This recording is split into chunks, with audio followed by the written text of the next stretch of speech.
Dalam perjamuan malam terakhir, sesudah Yudas meninggalkan ruangan perjamuan, berkatalah Yesus kepada murid yang lain, "Sekarang Anak Manusia dipermuliakan, dan Allah dipermuliakan di dalam Dia.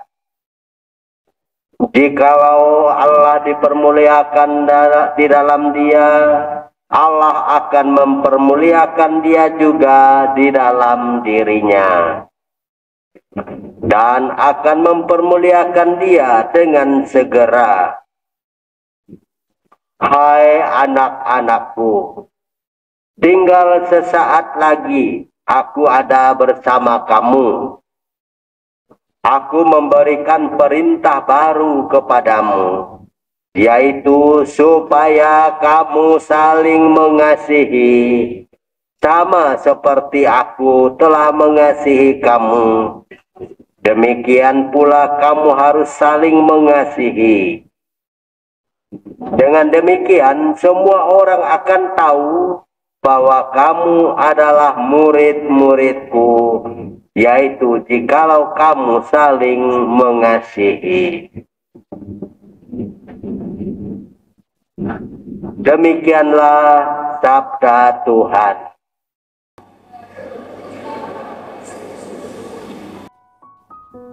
Ibu bapak, saudari-saudara, dan adik-adik yang dicintai Tuhan, pada hari Minggu Paskah kelima ini dibacakan perintah penting Yesus kepada murid-muridnya. Boleh dikatakan perintah untuk saling mengasihi adalah warisan terbesar bagi mereka yang telah mengikutinya, mendengarkan ajarannya, menyaksikan tindakan-tindakannya bagi mereka yang membutuhkan pertolongannya. Perintah ini disampaikan oleh Yesus ketika Yudas Iskariot keluar dari ruang perjamuan itu, memisahkan diri dari sisa 11 murid bersama Yesus. Maka perintah ini dapat juga dipandang sebagai upaya preventif Yesus untuk mengikis virus Yudas Iskariot yang bisa saja menular kepada murid-murid yang lain. Virus pengkhianatan, virus mementingkan diri sendiri, dan mata duitan.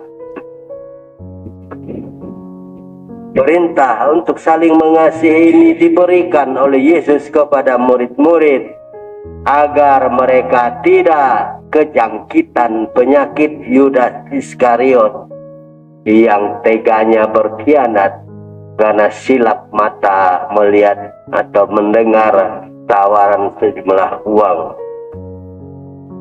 Perintah ini diberikan oleh Yesus untuk mengikat para murid agar bersatu dan bersekutu, agar mereka tidak ikut-ikutan dengan Yudas Iskariot yang jelek sifatnya.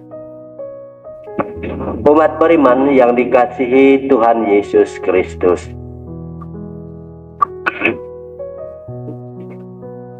lawan dari kata mengasihi adalah membenci.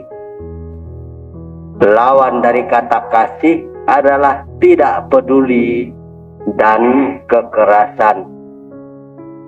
Maka jika kasih merujuk pada afeksi atau cinta, maka lawan kata kasih itu menunjuk kepada ketidakpedulian, kekerasan, serta kebencian. Kasih bagaikan lem, atau dapat diumpamakan seperti tali yang merekat satu sama lain, merasa senasib sepenanggungan, dan merasa saling membutuhkan dan akhirnya juga merasa patut berbagi rahmat dan berkat.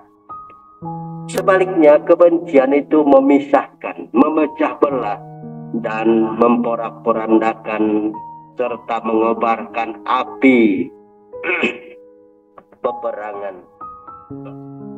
Yesus mau para murid itu diikat, disatukan dengan daya kasih, bukan dipecah belahkan atau lalu hidup dalam keterpisahan karena tidak peduli. Umat beriman yang dikasihi Tuhan Yesus Kristus, di dunia maya ternyata salah satu topik yang dicari-cari orang adalah bagaimana cara menjadi Katolik. Kita dikejutkan dengan angka-angka pembaptisan luar biasa di Prancis yang memaklumkan diri sebagai negara sekuler. Ternyata dibaptis ribuan orang, belasan ribu orang, dan rekor dipegang oleh Korea, 30.000 orang, Korea Selatan.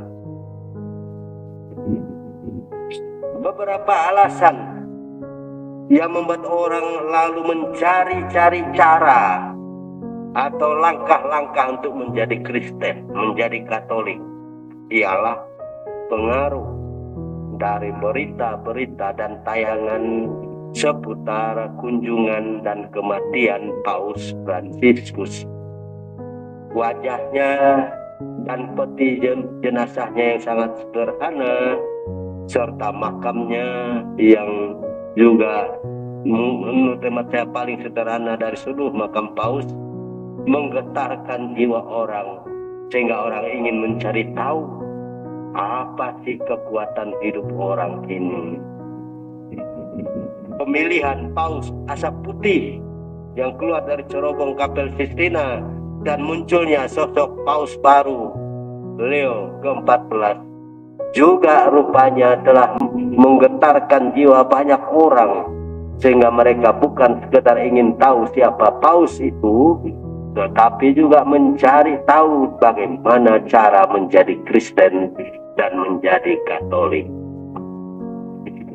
Tetapi alasan tertinggi dan terkuat membuat mereka itu mencari-cari cara untuk menjadi Katolik dan ingin menjadi Katolik adalah perintah Yesus untuk saling mengasihi.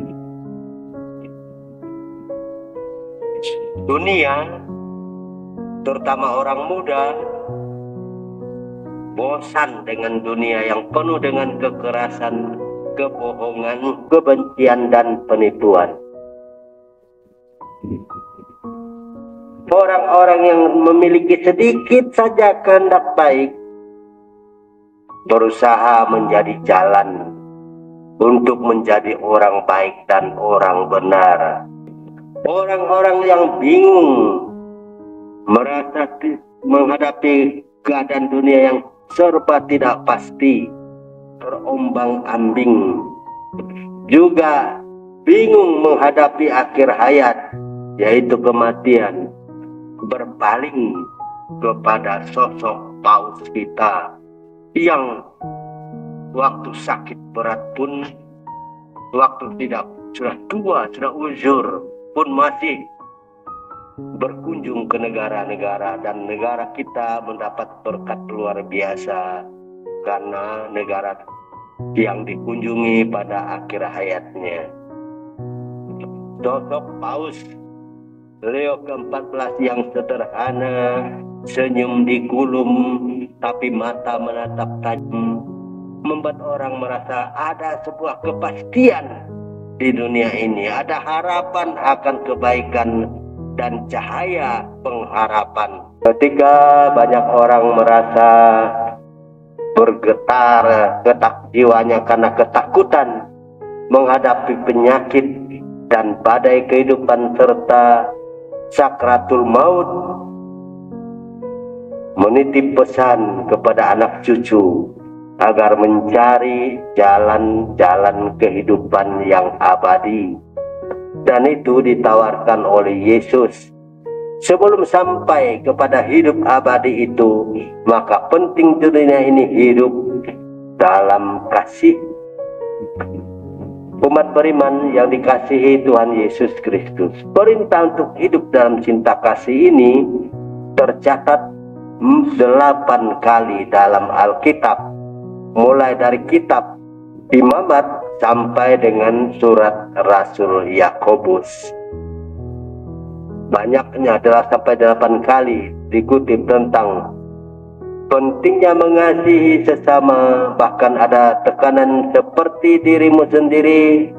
Yesus tadi berkata, seperti aku telah mengasihi kamu, menunjukkan tema ini menjadi satu pusat penting dalam kehidupan seorang Kristen. Umat beriman yang terkasih, kasih itu wajah cerah dari Injil. Saling mengasihi itu adalah pesan kuat dari Alkitab. Menebarkan aroma kasih itu adalah cara kita membumikan atau memanusiawikan Alkitab atau Injil. Semoga Tuhan menganugerahkan damai dan segala kebaikannya kepada kita.